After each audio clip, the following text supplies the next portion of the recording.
आज हम बताएंगे आपको काली मुर्गी काला सोना। भाई माइक लगा है मोबाइल ओए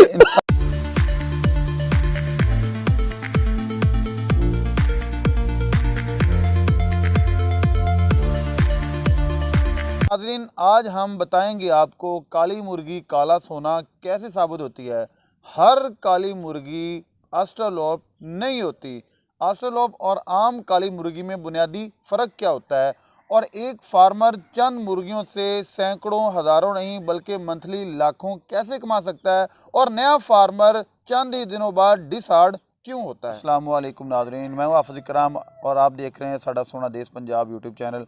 आज हम जिस टॉपिक पर आपसे गुफ्तगू करने वाले हैं वो है ऑस्ट्रेलोप मुर्गी की फार्मिंग। बहुत से लोग बहुत जल्दी डिसहार्ड हो जाते हैं। आज की वीडियो में हम सारी बातें खोल के आपके सामने रखेंगे कि इस मुर्गी की अच्छी से अच्छी अर्निंग लेने के लिए आपको बुनियादी तौर पे क्या करना होगा। तो जिसके लिए मेरे साथ मौजूद है मेरे प्यारे भाई चौधरी मोहम्मद सग़ीर साहब, जो बड़े अरसे से तजर्बाकार हैं और बड़े अरसे से पोल्ट्री फार्मिंग का काम कर रहे हैं। बिला तख़ीर बिला तमहीद अपनी बात का आगाज़ करते हैं जी। अस्सलाम वालेकुम। वालेकुम सलाम। चौधरी साहब, बहुत बहुत शुक्रिया कि आपने हमें अपने फार्म पे इनवाइट किया। सबसे पहले तो आप हमें ये बताएं कि आप पोल्ट्री फार्मिंग कब से कर रहे हैं और आप ने इस फार्मिंग को क्यों चूज़ किया।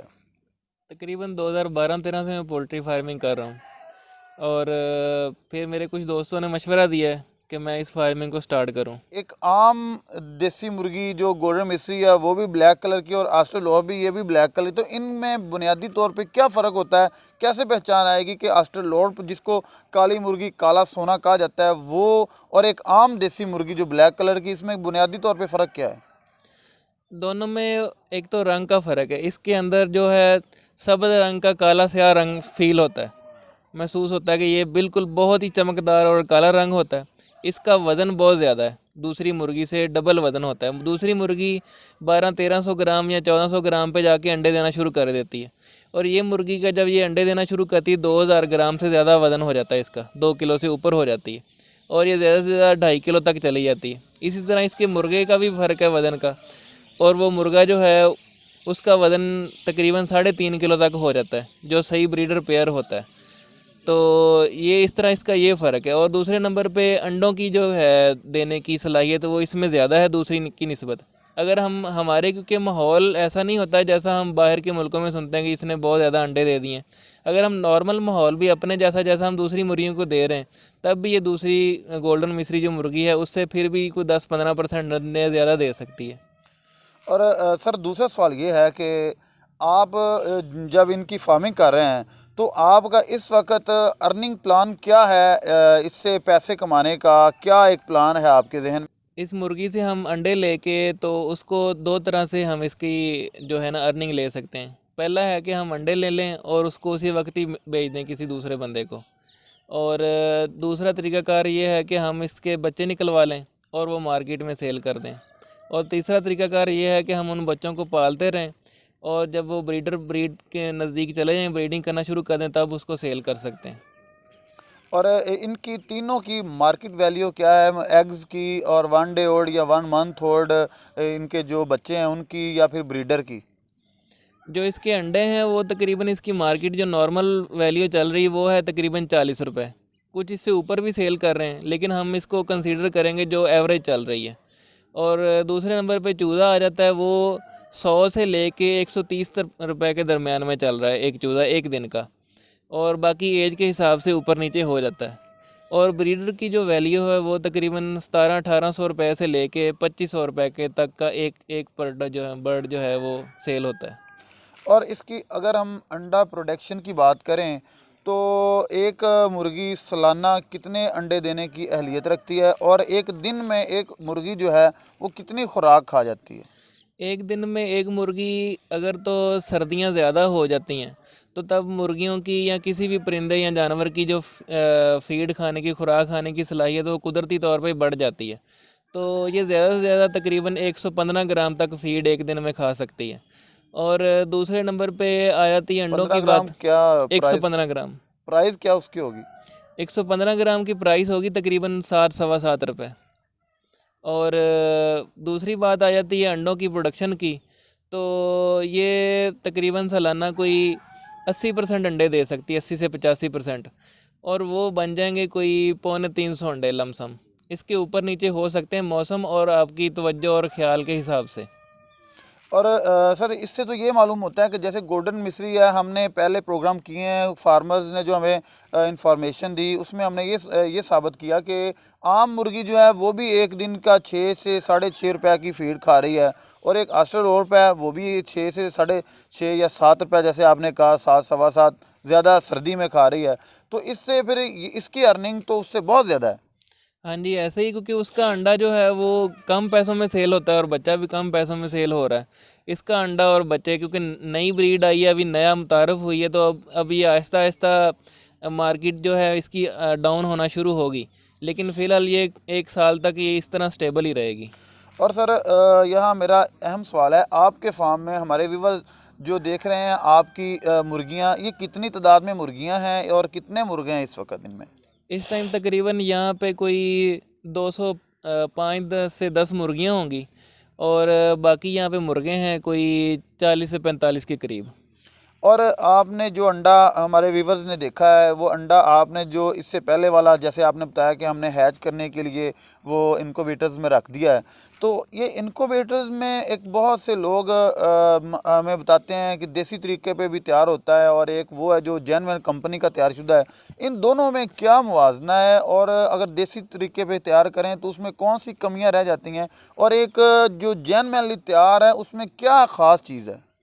इंक्यूबेटर इस तरह से 2 तरह के बन जाते हैं। एक आ जाते हैं ऑटोमेटिक, और एक आते हैं मैनुअल इंक्यूबेटर। मैनुअल इंक्यूबेटर में जो अंडे को डेली हिलाना पड़ता है, वो आपकी ज़िम्मेदारी बन जाती है। एक तरह से बंदा उसके ऊपर एक पूरी ड्यूटी देनी पड़ती है उसको।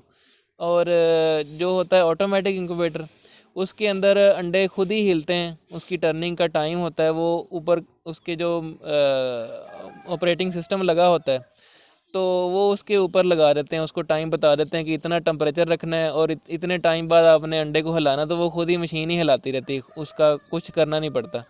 और जो मैनुअल इंक्यूबेटर होता है, उसके अंदर नमी की मिकदार को भी ज़्यादा कम नहीं किया जा सकता।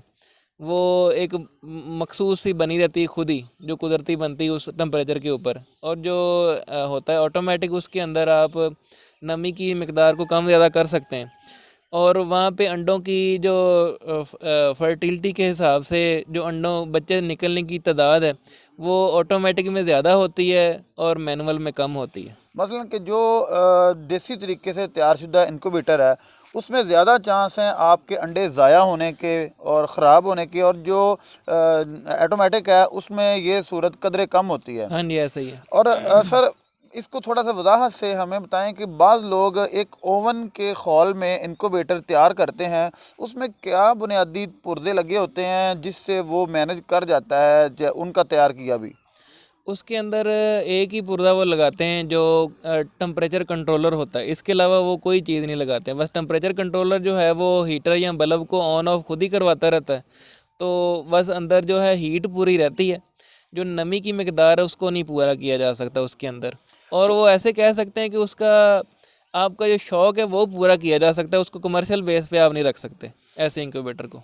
और सर यहाँ पे एक बंदा जो देसी तरीके से तैयार करता है, और आप अपने तजर्बे से क्या कहते हैं कि एक एक एग को 21 दिन में एवरेज कितना टेम्परेचर और कितनी नमी चाहिए होती है? इसके टेम्परेचर और नमी के जो हैं दो आ जाते हैं, उसको क्या कहेंगे हम, पॉइंट।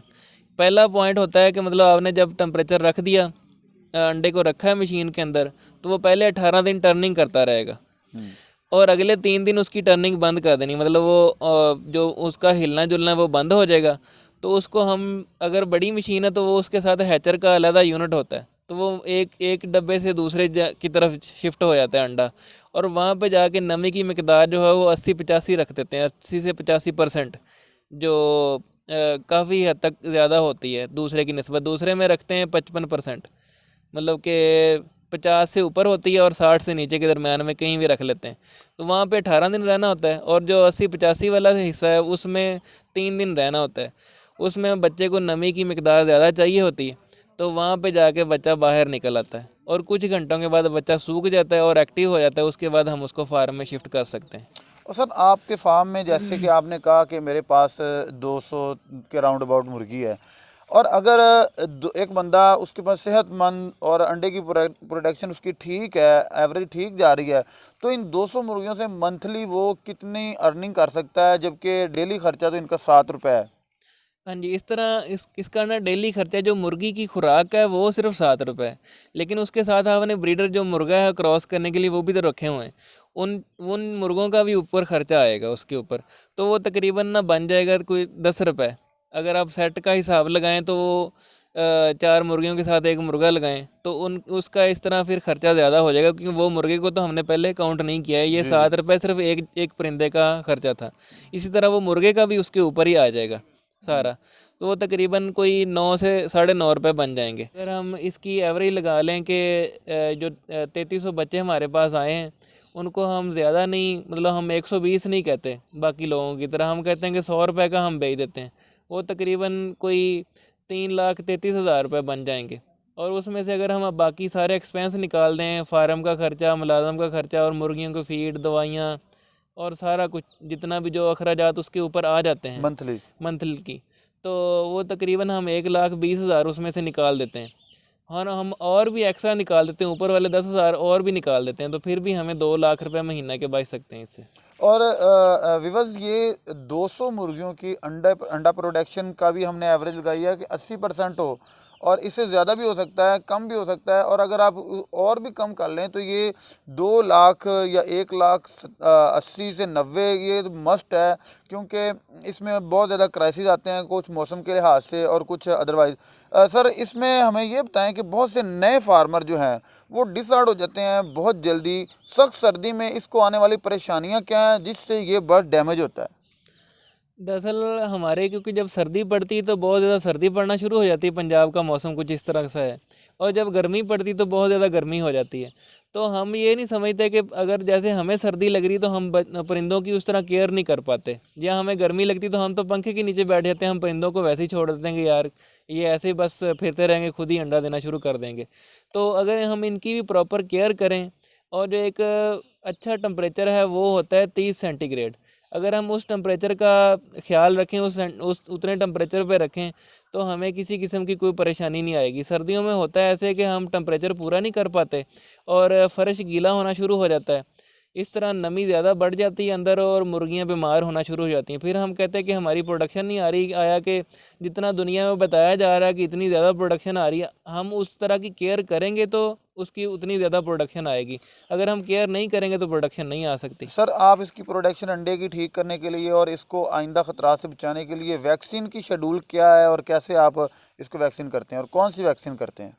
वैक्सीन जो है वो तो पहले 1 महीने में ही वैक्सीनें तकरीबन सारी कंप्लीट हो जाती हैं, और उसके बाद जो है एनडी की वैक्सीन और आईबी की वैक्सीन है वो तकरीबन हर 3-3 महीने के बाद दोबारा करनी होती है। पहले महीने में भी यही एनडी, आईबी और गुम्बोरो वगैरह की वैक्सीनें होती हैं। और अंडा प्रोडक्शन कम या ज़्यादा हो इसके हवाले से कोई विटामिन्स दिए जाते हैं? हाँ जी, विटामिन और इस तरह और इलेक्ट्रोलाइट्स होते हैं, विटामिन हैं, ये सारी चीज़ें साथ साथ देनी पड़ती हैं। और अंडों को ज़्यादा करने के लिए बाज़ार से प्री मिक्स पाउडर मिल जाता है, जो मेडिकल स्टोर वगैरह हैं हैवानात के, वहाँ से वो लेके आप एक बोरी के अंदर 200 ग्राम प्री मिक्स पाउडर डाल सकते हैं। ऑयल का इजाफ़ा कर सकते हैं ताकि मुर्गियों के अंदर ताकत बनी रहे, क्योंकि अंडा दे रही होती हैं और उनको कैल्शियम की कमी हो जाती है। प्री मिक्स पाउडर से वो कैल्शियम की कमी दूर हो जाती है और तेल वगैरह से उनके अंदर ताकत रहती है। जी तो नाज़रीन, सगीर साहब ने हमें वो चीज़ें बताई हैं जो इससे अर्न होती हैं, लेकिन ये ब्रीडर भी आपका प्रॉफिट है। जब आप इससे प्रॉफिट लेंगे और लास्ट टाइम आप इसके ब्रीडर को भी बड़े अच्छी मार्जिन में सेल कर सकते हैं। जी तो नाज़रीन, ये हमारी थी आज की वीडियो, जो असल और मुर्गी पर हमने पूरी डॉक्यूमेंट्री आपसे शेयर की है कि बहुत से लोग कहते हैं ये झूठ है, फ्रॉड है, ब्ला ब्ला, लेकिन हमने वो सारी सूरतें आपके सामने रखी कि लोग अपनी नाअहली को और अपनी सुस्ती को और अपनी जो इससे अननॉलेज होता है इस फार्मिंग से बंदा, वो इस इस फार्मिंग पे नुकसान इसको इस पे थोप देता है। हकीकत में ये काली मुर्गी काला सोना ही है। और काली मुर्गी वो जो ऑस्ट्रेलोप है, ऑस्ट्रेलियन ब्रीड है, आम काली मुर्गी ऑस्ट्रेलोप नहीं है। इसके साथ ही मुझे दीजिए इजाज़त और हमारे चैनल को सब्सक्राइब कीजिए। आइंदा आने वाली वीडियो के लिए बेल का आइकन को प्रेस कर लीजिए और फिर मिलेंगे अच्छी इंफॉर्मेटिव वीडियो में। तब तक के लिए अल्लाह हाफिज़।